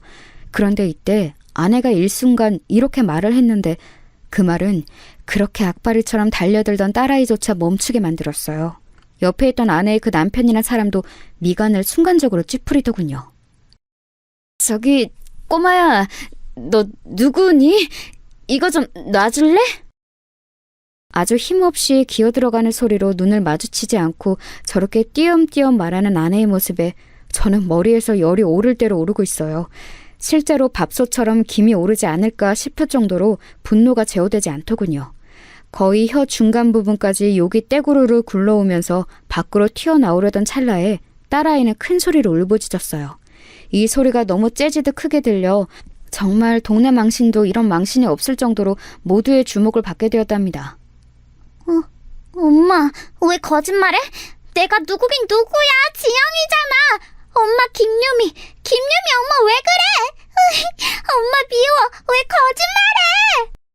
딸은 이때 자기 나름대로 성이 났는지 지 엄마 근처로 못 가게 잡는 저를 뿌리치면서 발을 탕탕 굴러대고 괴성을 질렀어요. 그렇게 떼쓰고 들어놓을 나이도 한참 지났고 그 나이 때에도 흔히 저러지 않던 애인데 어지간히 스트레스가 감당이 안 되는 모양이었어요. 정말 제 3자의 눈에는 누가 봐도 엄마라고 소리 지르는 어떤 여자 얘기와 비통한 얼굴의 그 아이 아빠, 그리고 엄마임을 부인하는 어떤 여자와 그 옆에 딱 붙어있는 체격 큰 남자며 냈다 당황스러워하는 상황을 보고 대충 유추가 되지 않을까요? 이 꼴을 보고 있자니 정말 너무 마음이 진정되지 않는 거예요. 동물원 안에 들어가 있어도 이보다 창피할까 싶었고 빨리 여기서 도망나가고 싶었어요. 와중에 너무 졸렬하고 비열하게 느껴졌던 건 아내는 꼴에 자기도 주변 시선을 의식했는지 이악 물고 계속 부인을 하는 거예요. 아니야. 저기 좀 놔줄래? 아니라니까. 그런데 그 순간 이혼 후 제 마음으로는 몇 번이나 상상해왔던 그 이미지, 꿈에서도 몇 번이나 욕을 하며 깨어나고 그 행동을 하지 못해 속이 멍들었던 그 이미지 말이에요. 그게 바로 제 눈앞에서 재현되는 것을 보게 되었어요. 계속 난감해하면서 딸아이를 밀어내는 아내를 그 옆에 서 있던 건장한 남자의 표정이 점점 굳어지더니 조금의 망설임도 없이 뺨을 거세게 올려붙이는 게 아니겠어요? 거센 행위가 순간적으로 훅훅 지나가고 나니 갑자기 주변이 뜨겁게 느껴질 정도로 그 힘이 셌던 것 같아요. 딸아이는 놀라서 순간적으로 저한테 착 감겨서 안겼고 저 역시 저 남자가 아내가 아닌 우리에게 뭔가를 가할까 싶어 애를 바짝 안고 경계하면서 쳐다봤어요. 헌데 이 남자의 분노를 발사하는 방향은 그 손이 움직인 대로 아내에게 향하는 것이었더군요. 유미야, 너 진짜 못 써먹겠다. 어디서 이렇게 달달하게 거짓말을 해? 너 진짜 내가 우스워? 우습냐고! 더 당해볼래? 정말 한눈에 봐도 두께감 있고 묵직해 보이는 그 손은 미세하게 떨리고 있었고 언제건 다시 발사할 준비를 하고 있는 듯했어요. 아내는 머리를 부여잡고 눈이 엄청나게 커져서는 그 남자를 응시했고 동시에 주변을 빠르게 훑어보더군요. 제 생각엔 아마 그 순간에도 다른 사람들을 의식하고 있었던 것 같아요. 딸아이와 저 모두 당황해서 있는 사이 그 남자는 한숨을 팍팍 쉬더니 제가 들어도 상관없다는 듯, 아니 마치 저보고 들어보라는 듯이 말을 하더군요. 여투나 표정에서 뭔가 쌓인 게 많아 보였고 왠지 이날이 처음이 아닌 뭔가가 많이 묻혀져 있다가 터진 느낌이었어요. 너 내가 시간 줄 때 솔직하게 말하라 했잖아. 누가 봐도 네 딸 네 새끼 맞아 보이는구만. 너랑 얼굴을 쏙 빼닮았는데 아니라고? 너 진짜 나랑 우리 집이 우습게 보이냐? 내가 이혼한 건 잘못 아니라고. 혹시 또 더 숨기는 거 없냐고 몇 번이나 물어봤잖아. 애는 없었냐고. 나는 초혼이지만 너랑 재혼하는 거 다 괜찮다고, 다 받아줄 수 있다고 얼마나 말했어. 너 그때 뭐라고 했냐? 결혼한 지 얼마 안 돼서 이혼했고 애는 없다고 했잖아. 암만 생각해도 이상해서 계속 물어봐도 너 곧 죽어도 아니라고 했지? 기억나 안 나? 남자는 아주 무섭게 아내를 다그치며 코너로 몰고 있었고 아내는 주변 시선이 꽂히는 게 못 견디겠던지 양손으로 얼굴을 가리며 고개를 끄덕거리더군요. 야, 너 진짜 최악이다. 너 같은 애 처음 봐. 우리 엄마한테 끝까지 애 없다고 우길 땐 언제고 임신 거짓말할 때부터 바로 쳐냈어야 했어. 야, 솔직히 까보자. 너 그때 임신 가짜로 한 거 맞지? 결혼해서 우리 집에 들어앉으려고 뻥친 거 아니냐고. 이건 또 무슨 얘기인지 듣는 내내 계속 입만 쩍 벌어지더라고요. 남자가 웅얼대며 화냈던 말들을 제가 다 정확하게 이해한 건진 모르겠지만 대강의 내용은 그렇더라고요. 아마 아내는 저 남자랑 결혼하려고 가짜 임신 거짓말을 했던 모양이에요. 뭐 임신을 했다고 하면서 결혼으로 끌고 갔던 게 아닐까요? 나중에 알고 보니 임신이 아니었고 결혼은 물을 수 없고 그렇게 부잣집 남편과 생활을 했던 것 같아요. 이혼한 사실을 오픈하면서 저 남자는 본인은 초혼이니 아이 여부가 궁금했던 것 같고 아내는 기를 쓰고 우리 딸아이를 부정했던 것 같아요. 그래서 그렇게 연락도 안 받아주고 아예 잠적하듯이 종적을 감춘 것일까요? 새삼 저는 그 남자는 아이 여부가 그렇게 중요했던 건가 싶었는데 씩씩거리는 이 남자의 뒷말에 답이 있더군요. 우리 엄마가 아무리 그래도 애 있으면 안 된다고 반대해서 그런 거 맞네. 야, 너 진짜 비정하고 못돼 처먹었다. 어떻게 새끼가 있는데 없다고 거짓말을 할 생각을 다 하냐? 애가 아주 애걸복걸을 하고 매달리는구만. 여기 김유미라고 부르면서 엄마라고 앵길 사람이 한 몇십 명 되냐? 딱 봐도 너 찾는 거 맞잖아. 안 그래? 야, 나 진짜 너 오만정이 다 떨어져서 더 못 보겠다. 어떡하냐? 그러면서 그 남자는 드글드글 끓는 속을 못 참겠는지 똑같이 발은 막 쿵쾅거리면서 분을 못 참더라고요. 보아하니 돈은 많아 보이고 하는데 나름 이혼한 여자와 재혼할 정도면 꽤 아내를 많이 좋아했던 것 같은데 거짓말을 한 내용들이나 쌓인 게 많은 것 같았어요. 아이 여부가 있다면 아마 부모 쪽에서는 결혼을 시키지 않으려고 했던 모양이더군요. 아내는 그래서 저 남자랑 결혼하려고 본인 배 아파서 낳아 수년간 길러낸 아이 존재를 곧장 지우고 모른 척했던 걸까요? 게다가 뭐 이건 그렇다 치고 결혼하려고 임신했다고 거짓말했다던가. 진짜 이 부분은 저부터도 너무 깨고 환멸이 났어요. 우리 딸은 이때 어른이 무지막지하게 던져대는 말의 의미를 다 이해하진 못했겠지만 아무튼 어투나 표정, 살벌하게 기가 올라있는 눈매를 보며 상당히 겁이 올랐던 것 같아요. 제 등을 꽉 잡고 매달려 있더라고요. 아이에게도 이 광경이 너무나 위협적으로 느껴졌던 것 같아요. 아내는 정말 누가 봐도 참 비참하고 통탄스러운 모양새를 하고 여전히 고개를 숙이고 들지 못하고 있었어요. 제가 아는 아내의 성격으론 당장 옆에서 뭔 박스라도 주워들고 도망갈 성격이지만 저 남자는 아내에게 있어서 자기 자식도 존재를 지우고 붙어 있어야 할 만큼 필요한 존재가 아니던가요. 그런 존재가 자기를 야단치고 소리 지르니 그냥 꼼짝없이 참는 모습을 보며 강자에게 약하고 약자에게 지독하게 구는 아내의 모습을 다시 한번 확인하게 되었어요. 그때 처음으로 정말 비로소 이제서야 진실로 이런 인간과 떨어지게 된 상황을 받아들이고 모든 게 나에게 약한 쪽으로 돌아가는 게 아니라 좋은 쪽으로, 나에게 필요한 쪽으로 흘러간다고 생각하게 되었어요. 이런 인간과 헤어진 것은 나에게 잘못된 일이 아니다. 언젠가는 헤어지고 이별해야 했고 함께 있는 것보다 떨어져서 너무나 다행이다라는 생각이 강하게 올라오더군요. 딸은 이 당시 모습을 어떻게 받아들였는지 모르겠지만 그날 자기 엄마가 자기를 모른다 했던 게 충격이지 않았을까요? 이날의 일에 대해서 딸과 저는 지금까지 단 한 번도 언급을 서로 해본 적이 없어요. 반년 전의 일인데 말이에요. 아무튼 그 상황에서 그 남자는 아내와만 할 말이 있어 보였고 우리 딸아이의 존재를 확인한 뒤 우리와는 용건이 없어 보이더군요. 그냥 그 남자 입장에선 우리가 공해였고 불필요하게 느껴졌을 거예요. 우리에게도 마찬가지 아니겠나요? 저도 그 순간 그대로 더 이상 아내라는 존재에게 얽매여 고통받고 나 자신을 자책하고 피해 다니고 분노하고 그럴 필요가 없구나. 그럴 만한 무게가 있는 인간이 아니라는 걸 깨닫게 되었답니다. 그대로 자리를 툭툭 털고 일어나 딸아이에게는 다른 마트에 가자는 말만 한 뒤 손을 잡고 서둘러 나왔어요. 그렇게 목을대를 긁어가며 쌩소리를 질러대던 딸도 이 광경에 뭔가를 무겁게 느꼈던 건지 순순히 따라 나왔어요. 그러더니 이렇게 말하더군요. 아빠, 나 졸려. 자고 싶어. 업어줘. 그래서 저는 이때 대강 이렇게 받아쳤던 것 같아요. 아빠 허리 아픈데. 알았어, 업혀봐. 그렇게 쑥 딸아이를 업어올려 그대로 주차장까지 갔었나 보네요. 이날 마트에서 있었던 일은 우리 가족 중 누구에게도 말하지 않았는데요. 저는 특별하게 뭐가 있던 것은 아닌데 왠지 모르게 마음이 조금 가벼워졌고 뭔가 거리낌 없이 제 일상들을 대하게 되었어요. 딸아이의 어린이집도 시간이 지나 다시 등원시키게 되었고 변함없이 그 자리에서 아이와 같이 일상을 살아가고 있어요. 이후로 SNS도 잘 안 하다가 들어갔는데 그때 아내의 SNS를 슬쩍 들여다보니 볼 수가 없더군요. 기존에 있던 게시물을 다 삭제했고 아마 뭔가 좋지 않은 상황인 건 틀림없어 보였어요. 궁금해서 카톡을 들여다봤더니 카톡 역시 새까만 화면이 되어 있더군요. 일단 제가 유추해보기로 그 남자와 더는 살기는 힘들지 않을까 싶어요. 그 남자의 표정이 보통 살기가 아니었고 아내의 SNS는 그렇게 화려하게 자랑들로 채워 있었는데 전부 지웠더군요. 아무튼 이런 상황들을 보니 더 할 말도 없고 그 길로 저도 이후의 정황들을 모르고 싶어 차단했어요. 그러니 마음이 가볍고 제 일상으로 온전히 집중하게 되어지더라고요. 여전히 같은 곳에서 우리는 살고 있고 딸 열심히 키우고 있고 싱글 데드로서의 삶을 살아가고 있어요. 초등학교에 들어갈 아이를 두고 준비할 것도 많지만 요즘 유튜브에 필요한 내용들이 잘 나와 있어서 열심히 참고하고 있네요. 저는 겨우 아내와의 관계에서 이제 심적으로 독립이 되었고 남아있는 숙제는 딸아이예요. 사실 숙제라는 말은 좀 그렇고 딸아이와 저의 또 다른 관계가 개막했다고 생각을 해야죠. 그래도 참으로 고맙게도 딸아이는 마냥 엄마를 찾지는 않고 있어요. 한편으론 애도 뭔가를 느꼈고 뭔가를 알아들었기에 그러는 게 아닐까 싶은데요. 그 부분을 조숙하게 여기고 마음 아파하기엔 제가 못 견딜 것 같아요.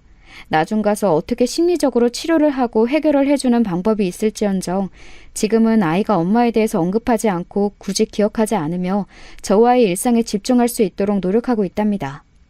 그리고 저희 회사 여자 과장님들이 딸을 예쁘게 봐주시고 얼마 전에 아이 머리 묶어주는 것도 옆에서 가르쳐 주셨어요. 그 경험 한 번으로 아이를 생각해 주시고 간식도 보내주시고 해서 이것 또한 참 별스런 체험과 관계가 생겨났다 싶어 신기하게 생각하고 있습니다.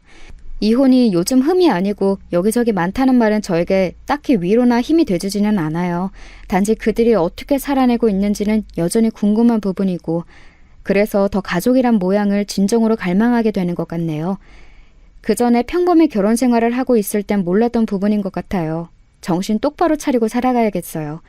언젠가 저와 딸, 우리 둘 관계에 진짜로 빛이 깃들 것이라고 믿으면서요.